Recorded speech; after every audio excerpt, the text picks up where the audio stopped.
بسم اللہ الرحمن الرحیم نحمدہ و نصلی علی رسولہ الکریم۔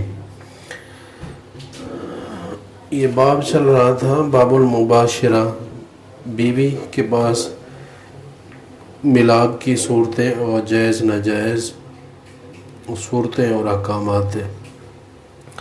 دوسری فصل ابن عباس رضی اللہ عنہ سے روایت ہے، عن ابن عباس رضی اللہ عنہ قال اوحی الی رسول اللہ صلی اللہ علیہ وسلم نساؤکم حرث لکم فاتوا حرثکم علایا اقبل وادبر واتقی الدبور والحیزۃ، رواہ الترمذی۔ ابن عباس رضی اللہ عنہ سے روایت ہے کہ آپ علیہ السلام نے ارشاد فرمایا، تمہاری بیویاں تمہاری کھیتی ہیں، آؤ ان کے پاس جس طریقے سے بھی۔ یہ قرآن کریم کی آیت ہے۔ اس کی پھر وضاحت بھی فرمائی کہ سامنے کے راستے سے آؤ۔ سامنے کے راستے سے مراد یہ ہے کہ چونکہ کھیتی کا مقام آگے ہے، جیسے طریقے سے بھی ہو لیکن جو نطفہ ہے وہ شرمگاہ کے اندر عورت کی رحم میں ہی جائے، باقی جیسے طریقے سے بھی جائے بیوی کے پاس جا سکتا ہے، کھڑے بیٹھے لیٹے، اور دبر سے بچے، یعنی لواطت والا کام بیوی سے نہ کرے۔ اسی طرح حیض کی حالت میں بھی بیوی کے پاس جانے سے بچے۔ بیوی کے پاس جانے سے بچنے سے مراد ناف سے لے کر گھٹنوں تک،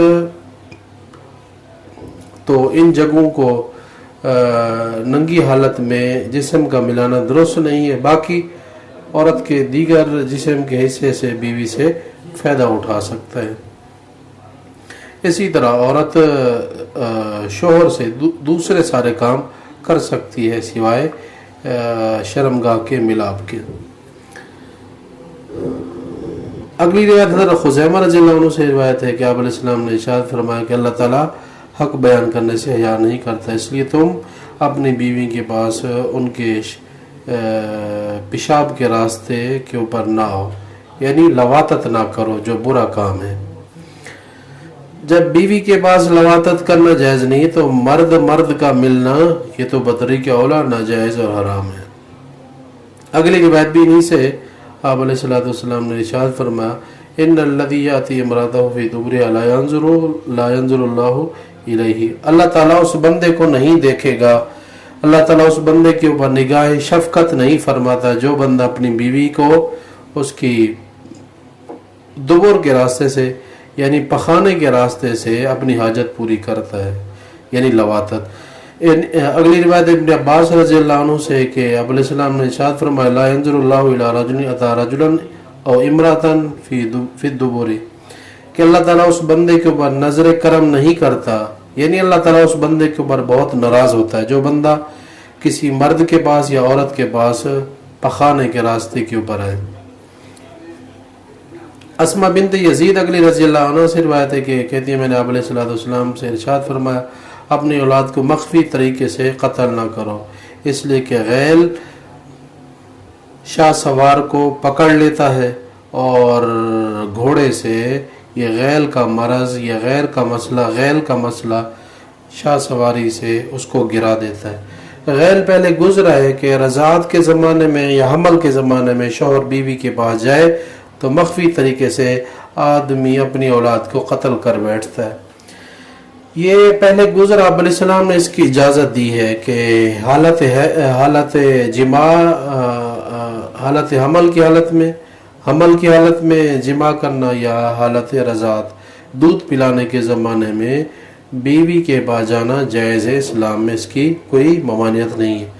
یہاں جو آپ نے منع کیا یہ ابتداء اسلام کی بات ہے، جب لوگوں کا جاہلیت کے زمانے کے اعتبار سے بہت زیادہ اثر تھا، اس موقع کے اوپر آپ نے اجتہادی طور پر فرمایا کہ منع کیا کہ غیل سے نقصان ہوتا ہے، یعنی اس موقع کے اوپر بیوی کے پاس جانے سے نقصان ہوتا ہے۔ تاہم آپ علیہ السلام نے پھر اس کی اجازت دے دی اور چونکہ پھر وحی کا حکم بھی آ گیا۔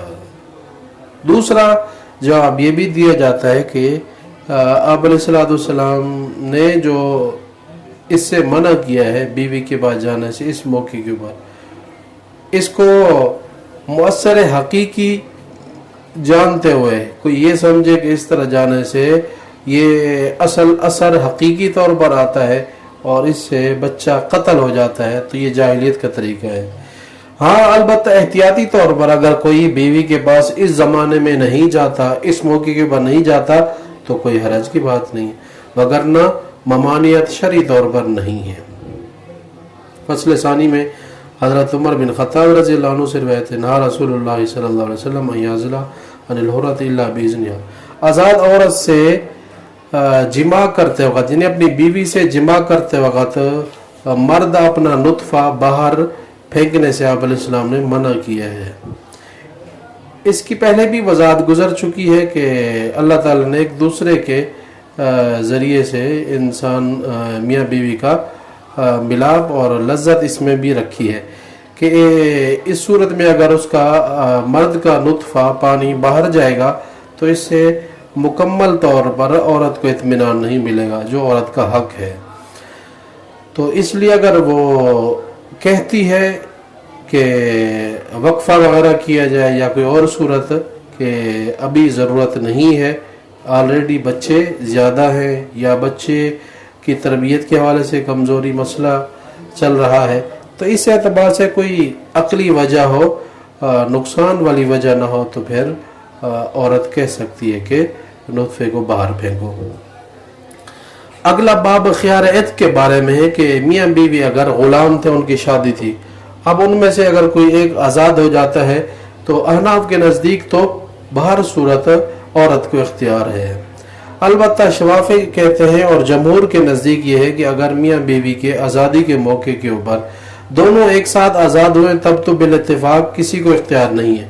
अगर उनमें से बीवी जब आज़ाद हुई है तो उससे पहले अगर उसका शौहर आज़ाद था तो इस सूरत में जमहूर के नज़दीक औरत को इख्तियार नहीं है, इसलिए कि आर की वो बात ही नहीं है। हमारे अहनाफ के नज़दीक शौहर आज़ाद हो या ग़ुलाम हो, हर सूरत जब औरत आज़ाद हुई तो उस मौके के ऊपर उसको इख्तियार मिलता है। जमहूर के नज़दीक असल जो इल्लत है वो आर है, क्योंकि शौहर ग़ुलाम है तो औरत के लिए एक आर है, आज़ाद है तो आर नहीं है, इसलिए इख्तियार भी नहीं है।